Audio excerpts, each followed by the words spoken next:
તરફથી આપણે મોગરા ગામમાં ઉજવી રહ્યા અને કવાંટ તાલુકાના અલગ અલગ ગામડામાંથી શિક્ષિત યુવાનો, ગવર્મેન્ટ એમ્પ્લોય, રિટાયરમેન્ટ અને ભણતા યુવાનો અહીંયા બધા ઉપસ્થિત થયા અને સામાજિક કાર્યકરો અને રાજકીય પદાધિકારીઓ, પાર્ટીના પદાધિકારીઓ અગાઉના વક્તાએ ખૂબ સરસ મજાની વાત કરી અને વાત વ્યાજબી પણ છે ને કેટલાક અંશે વ્યાજબી પણ નથી.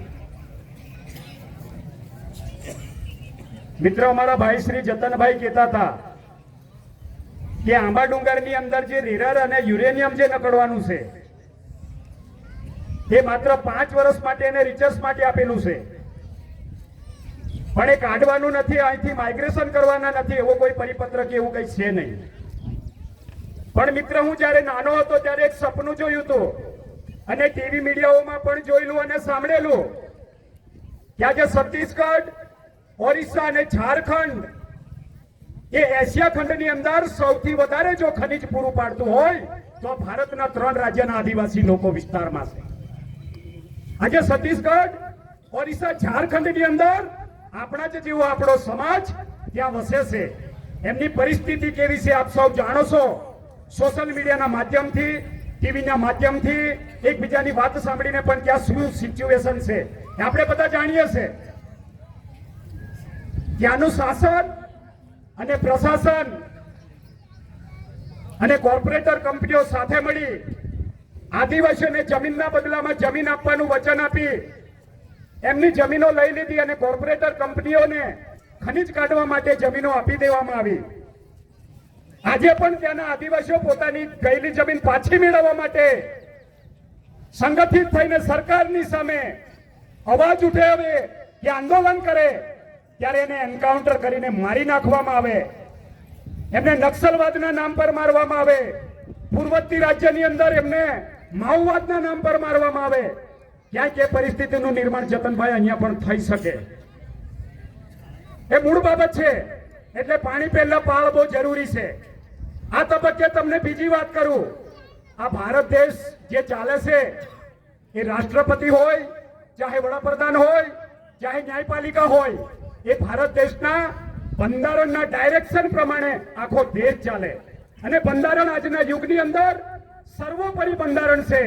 પરંતુ આ નાલાયક સરકાર જે કહેવાય ને એ બંધારણની વિરુદ્ધમાં જઈને આદિવાસી વિસ્તારમાં મોટા પ્રમાણમાં આદિવાસી વિસ્તારમાં ખનીજનું રિસર્ચ કરે છે. એ ગેરવ્યાજબી છે અને કાયદાની વિરુદ્ધ છે. આના માટે અવાજ ઉઠાવવો જોઈએ ને. આ મૂળ લડાઈ છે આપણે. માની લો કાલે રિસર્ચ કરતા અહીંયા મળી આવ્યું ક્યાંક ના ક્યાંક, રેરર તો મળી ગયું, યુરેનિયમ બાકી છે અને જો મિત્ર મળી જશે, આપણે શું કરી લેવાના? આપણે શું કરવાના? આપણે તો ભગત એટલે પાયું કામઠું, તીર કામઠું, ઉતરેલા એટલે કશું નહીં આપણા ઘરમાં. હું લડાઈ લડવાના? આપણે બંદૂકના લાયસન્સ તો આવતા નથી, વારસદારમાં તો સરકાર જમા કરે.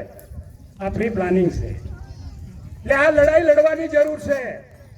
છત્તીસગઢ, ઓરિસ્સા, ઝારખંડ વાળા આવું સપનું જોયેલું, આવા સપના હતા કે અમને આવું આપશે, તેવું આપશે.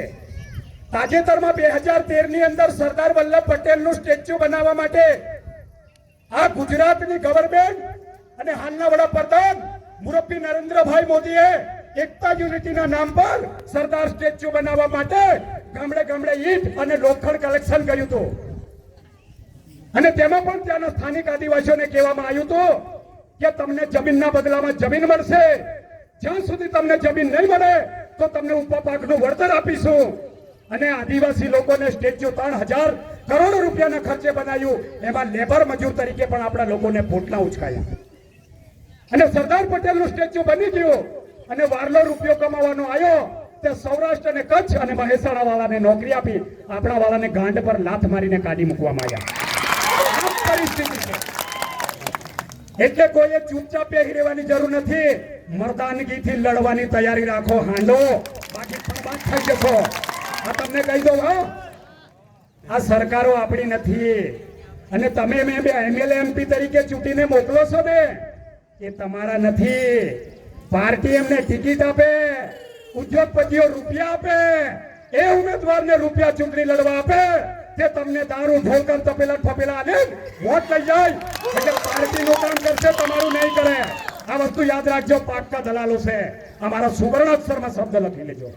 આ વાસ્તવિકતા છે. કેમ અહીંયા કોઈ દેખાય છે? કઈ ગયા એમએલએ એમપી છે? એકાદ દેખાય? પેલા તાઇફા કરવામાં નકલી પડે, ટ્રાઇબલ નું બજેટ ખોટી રીતના વાપરવા માટે. બરાબર છે? આ હકીકત છે.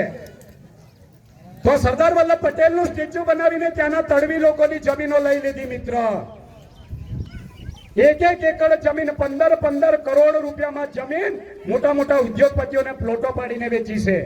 આજે 73 અને 73 વાળી જમીન બિન આદિવાસી કે સરકાર કલેક્ટરના પરમિશન વગર લઈ શકતી નથી. તેમ છતાં પણ આ સરકાર કેવડિયાના આદિવાસીઓની જમીન લઈ લીધી. આજે પણ એ લોકો જમીન ના બદલામાં જમીન માટે લડે, તેમને એન્કાઉન્ટર કરીને મારી નાખવાના પોઝિશનમાં 24 કલાક પહેલા પોલીસો ઘરે ઘરે મૂકી દેવામાં આવે છે. એવા દાડા કઈક આપણા નહીં આવે. યાદ રાખજો, આ પરિસ્થિતિનું નિર્માણ આપણું પણ થાય. અત્યાર સુધી છત્તીસગઢ, ઓરિસ્સા, ઝારખંડનું આપણે પરિસ્થિતિ જોતા હતા અને સરદાર વલ્લભ પટેલનું સ્ટેચ્યુ બનવાથી ગુજરાતમાં વિનાશની બિલકુલ શરૂઆત થઈ ચૂકી છે. આ કાન ખોલીને સાંભળી લેજો. બરાબર? એટલે આ લડાઈ લડવાની છે, આપણી તાકાત છે ત્યાં વેડફવાની છે. વાતો તો ઘણી છે. ક્યાં આપ્યું કેવડિયા વાળાને જમીન? આજે ભરવા માટે મજબૂર થઈ ગયા. રાધિકાબેન એક સંદેશ આપ્યો તમને કે આપણા તડવી સમાજના 2 દીકરાઓ ત્યાં ફરવા જતા હતા. હલાભાઈ, અમારું ગામ અમારું રાજ. આપણે કહીએ ને, અમારા ગામમાં અમારું રાજ. એ કેવડિયા કોલોનીની અંદર આપણા તડવી સમાજના આદિવાસી દીકરાઓને હારું મારું બે રહમી રીતના માર નાખે અને આટલો મોટો સમાજ ચૂપચાપ બેહી રહી. આનાથી માઈક આંગલા કોઈ ના કહેવાય. આપણા લોકો માતાનગીથી લડવું પડે, કેવડિયા જવું પડે. કહીએ આપણે મોટી વાતો કરીએ, કઈ લડાઈની વાતો કરીએ. ભાઈ શ્રી ચેતરભાઈ લડે છે ને સમર્થન આપવું જોઈએ. એ સાચી લડાઈ લડે છે સમાજ માટે. પાર્ટીનો જે એમએલએ હોય છે, પણ સમાજનો અવાજ છે ને, તો બીજા કેમ એમએલએ એમપી આપણા નથી બોલતા? કઈ ગયા? શું એમની ફરજ નથી? એમને લોકોએ વોટ નથી આપ્યો? કેમ ચેતરભાઈ એટલો લડે? આપણા માટે દુઃખદ બાબત છે. એવી ઘટનાઓ એક નથી, આ બેને માર્યા. છત્તીસગઢ, ઓરિસ્સા, ઝારખંડમાં 2004 ની અંદર છત્તીસગઢમાં 90,000 આદિવાસીઓનો નરસંહાર કર્યો. તો આપ જાણો છો? કેટલા જાણો છો? 90,000 આદિવાસીઓનો નરસંહાર કરવામાં આવ્યો હતો. એની ક્યારે કોઈ નોંધ લીધી છે? સાચો ઇતિહાસ જાણો તો તમારામાં લોહી ઉકળે. અને જ્યાં સુધી સાચો ઇતિહાસ તમે નહીં જાણો ને, ત્યાં સુધી લોહી ક્યારેય નહીં ઉકળે. અને લડાઈ લડવાની ક્ષમતા રાખો. આજે સમાજ છે, કાલે સમાજ નહીં હોઈ શકે. આ પરિસ્થિતિ છે. લડવું પડે ને. આજનું લડવાની વાત કરવાનું અમો આગેવાની લેવા તૈયાર છે. કેટલા હાથ ઊંચા કરો છો? હાથની લડાઈ લડવી હોય તો. બાકી આવી લડાઈ નહીં ચાલે. એ તો પાછલી પેઢી બેઠી છે. ડોહાઓ, આ સરકારો આદિવાસીઓની જમીન હડપતી હતી ત્યારે તમે લોકો શું કરતા હતા? કાં હુઈ ગયેલા ડોહા કરી તમને આવતા મારી રાંડ પટવાઠે જતા પટવાઠ્યા લઠિયાલું તમને મેં. કારણ કે એમનો પરિસ્થિતિ બહુ ખરાબ આવવાની છે. આ હકીકત છે. બરાબર?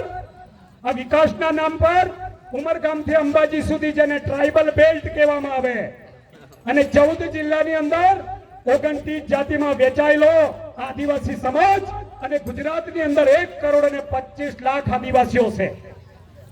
આજે આપણે 30મો વિશ્વ આદિવાસી દિવસ ઉજવીએ. યુનાઇટેડ નેશને 1992માં એની ઘોષણા કરી. વિધિવત 1994માં એને ઉજવણી શરૂઆત થઈ. કેલેન્ડરમાં સરકાર કે વિશ્વ આદિવાસી દિવસને જાહેર રજા તરીકે આપણે ઘોષિત કરીએ. આટલો મોટો સમાજ, આટલો મોટો વર્ગ અને આદિવાસી વિશ્વ આદિવાસી દિવસને સરકારી કેલેન્ડરમાં જાહેર રજા ઘોષિત ના કરે તો એ કેટલી કમનસીબ છે આપણા માટે. દુઃખદ બાબત છે ને. આ કરવું જોઈએ ને. કેમ આદિવાસીઓની નોંધ નથી લેવામાં આવતી? આ તો પેલું દેખાદેખમાં કરે. આદિવાસી વિચારધારા વાળા એથાની થવાય એટલે આપણે કઈક એમને ડાયવર્ટ કરી રાખીએ અને ડાયવર્ટ કરીને એમને પકડી રાખવાનું અને લોકર લેવાનો વોટ બેંકની રાજનીતિ માટે આ ગવર્નમેન્ટના કાર્યક્રમો થાય. બાકી સાચું આદિવાસી પ્રત્યે લાગણી હોય તો સરકારી કેલેન્ડરમાં કાલે જાહેર રજા ઘોષિત 2025 નો વિશ્વ આદિવાસી દિવસને કરી બતાવે તો હું માનું. ને કાલે યાર એમને કા લોકોના રૂપિયા વાપરવાના, ટ્રાઇબલનું બજેટ જ ફાળવવાનું ને. 1 કરોડનો ખર્ચો થતો હોય તો 2 ને ફાળવવાનું, 1 ને વેચી ખાઈ જવાનું, 1 ખર્ચી દેવાનું ટ્રાઇબલનું બજેટ. આ જ એમના ધંધા. બાકી મર્દાનગી હોય તો અહીંયા આવીને બતાવે નેતા, એમએલએ એમપીઓ, તાકાત હોય તો. બરાબર છે? ખોટું નહીં લાગે. ને સાચું બોલવા વાળો, લડવા નડવા વાળો કે યોગે થાય અને કરીને બતાવી દો. ફલફલાને ના ફેલા હશે તેવીઓ છે, એવો જેવો તેવો છે એમને. બરાબર? આ બોલું એટલું કરીને દેખાડું, ટેકો નહીં હાલતા બાકી હું. બરાબર? એટલે આ ખનીજ પણ કાઢશે, તમને અહીંથી ઉજાડશે, પણ તમારી જમીન મિલકત બધું લઈ લેશે અને તમને રખડતા ભટકતા પણ કરશે. એ વાત પણ સાચી છે. કારણ કે તમે ભૂતકાળ પર તમે આંખ ઉઠાઈને જોઈ લો. છત્તીસગઢ, ઓરિસ્સા, ઝારખંડ અને મિત્ર લડાઈ છે દેશ અને દુનિયાની અંદર, તો જમીનની લડાઈ છે. આપણા મહાપુરુષો બિરસા મુંડા 14 વર્ષની ઉંમરમાં અંગ્રેજો સામે નહીં, પણ આ દેશના ગુલામ રાજાઓ જે આદિવાસીઓની જમીન હડપતા હતા એ એમની સામેની લડાઈ હતી. અને લડાઈ લડતા લડતા 25 વર્ષની ઉંમરમાં દેશ આ સમાજ માટે જેને આહુતિ અને બલિદાન આપી દીધું, એને પણ એક રાજ્ય બીજું આપતા હતા અંગ્રેજો અને જમીનદારો. કે બિરસા મુંડા તારી લડાઈ બંધ કરી નાખ, તને એક આખું રાજ્ય આપી દઈએ. પણ એ બંધો ક્યારે કોમ્પ્રોમાઇઝ કે સેટિંગ નથી કર્યું. અરે મરવાનું પસંદ કરું પણ મારા સમાજ માટે હું ગદ્દારી નહીં કરું, એમ કરીને લડીને 25 વર્ષની ઉંમરમાં એ લડાઈ લડીને મરી ગયા. તેના બદોલત આ તમે ગામ તલે ઠગરા તલે જમીન ખાધી પઠા ને તે પૂર્વજોની લડાઈના લીધે છે. ભાઈ આ બધા નેતાઓને બધા સંગઠનો વાળા સેટિંગ કરે એવું એવો સેટિંગ કરી લેવા હોય તો મારી રાંડ આજે રાજો હોત એના વંશ પાછલા જીવતા ખરા. આ હકીકત છે. એટલે સેટિંગ હેટિંગ નહીં, લડાઈ લડવાની તાકાત રાખો. જેટલી મૂસો ચડાવો છો ને મૂસમાં તાકાત રાખો. બરાબર? બાકી અમે નહીં સમેલ હો. આટલો મોટો વસ્તી છે આપણા છોટાઉદેપુર જિલ્લામાં. મર્દાનગીથી લડવાની તૈયારી રાખો. પાર્ટી પંથ અને રાજકીય પાર્ટીથી ઉપર ઉઠી સમાજની આવનારી પેઢીને આ ધરતી પર માણસ તરીકે કેવી રીતના અધિકાર મળે અને કાયમી કેવી રીતના જીવે દિશામાં લડાઈ લડવાની છે. બાકી આવી મિટિંગો તમે નાનલો હતો તારનો ભાગ લ્યો. આવેદન પત્ર હજારો આપ્યા, કોઈ જવાબ નથી આ દિન સુધી. અને આપણે પણ જવાબ માંગતા નથી. હાલ દેવાનું આવેદન પત્ર, પણ કલેક્ટરે યસ નો નો જવાબ તો માંગવો પડે ને. એવું ક્યાંય નહીં. હાલ દેવાનું ભેગા થઈને અમારા ગામમાં અમારું રાજ, અમારા ગામમાં અમારું રાજ, આવું કરીને આલી આવવાનું. પછી હું કર્યું તે પૂછવાનું નહીં. બરાબર? એટલે સાદી ઢોકીને બહાર નકવો અને અવેરનેસ લાવો, યુનિટી લાવો અને મર્દાનગીથી લડાઈ લડવાની તાકાત રાખો. બરાબર? બાકી મને ખબર છે 1952માં ભારતની અંદર પ્રથમ જમીનનું સર્વે કરવામાં આવેલું ત્યારે આખા દેશની અંદર આદિવાસીઓ જોડે 63% જમીન હતી. કેટલી? 63%. અને 2004ના સર્વેની અંદર આદિવાસીઓ જોડે માત્ર 3% જમીન છે. 60% જમીન કોઈ ખાઈ ગઈ? ગાંધીનગર ને દિલ્હી વાળાની ગાય ખાઈ ગઈ લાગે. 60% જમીન કઈ ગઈ આપણી? કોણ લઈ ગયું? ગાય ખાઈ ગઈ? હે? આ વિકાસના નામ પર આદિવાસીઓની જમીન પર, ડેમોના નામ પર આદિવાસીઓનો ભોગ લેવાનો. મેઘનાબેને કીધું ભારતમાલા પ્રોજેક્ટમાં છોટાઉદેપુર જિલ્લાના 69 ગામડાના લોકોની જમીન જાય છે. કોઈ બોલે છે આમાંથી? તૈયાર કોઈ બોલવા વાળા છે? કેમ ઉદયપુર વાળા ના જાય પણ આપણા ભાષુડી ની જતી? કાલે આપણી જાય તો આપણી પડખે કોઈ ઉભો રહે? આ નર્મદા ડેમ 1961માં બનાવ્યો, ખાતમુહૂર્ત કર્યું. 1993-94માં ડેમના કામની શરૂઆત થઈ ગુજરાતના મુખ્યમંત્રી ચીમનભાઈ પટેલના શાસનમાં. તેમાં મધ્યપ્રદેશ, મહારાષ્ટ્ર અને ગુજરાતના આદિવાસી લોકોએ ભોગ આપ્યો. 65% વિસ્થાપિત જાહેર કર્યા. 32% લોકોને વિસ્થાપિત તરીકે જમીન આપી. 33% લોકોને ટાપુ વિસ્તાર ગણીને જમીનનો એક ટુકડો નથી આપ્યો. અને ડેમની હાઈટ વધારી ત્યારે 33% લોકોની જમીન પણ ડુબાણમાં ગઈ. આજે પણ એક ટુકડો જમીનનો મળ્યો નથી. આજે પણ એ લોકો સંઘર્ષ કરે. જ્યારે મુરબ્બી મેઘાબેન પાટકર એને સવાલ કર્યો ભારત સરકારને કે 33% લોકોને તમે ટાપુ વિસ્તારમાં જે ગણ્યા એને તમે ડેમ ઊંચાઈ વધારવાથી પાણી વધારે ભરાશે તો એ ટાપુ વિસ્તાર પણ ડુબાણમાં જશે. તો એના માટે પહેલી વૈકલ્પિક જગ્યા નક્કી કરો, એને પુનર્વસવાટ તરીકે જમીન આપો, પછી તમે ડેમના હાઈટની વધારો. એને ડિમાન્ડ કરી.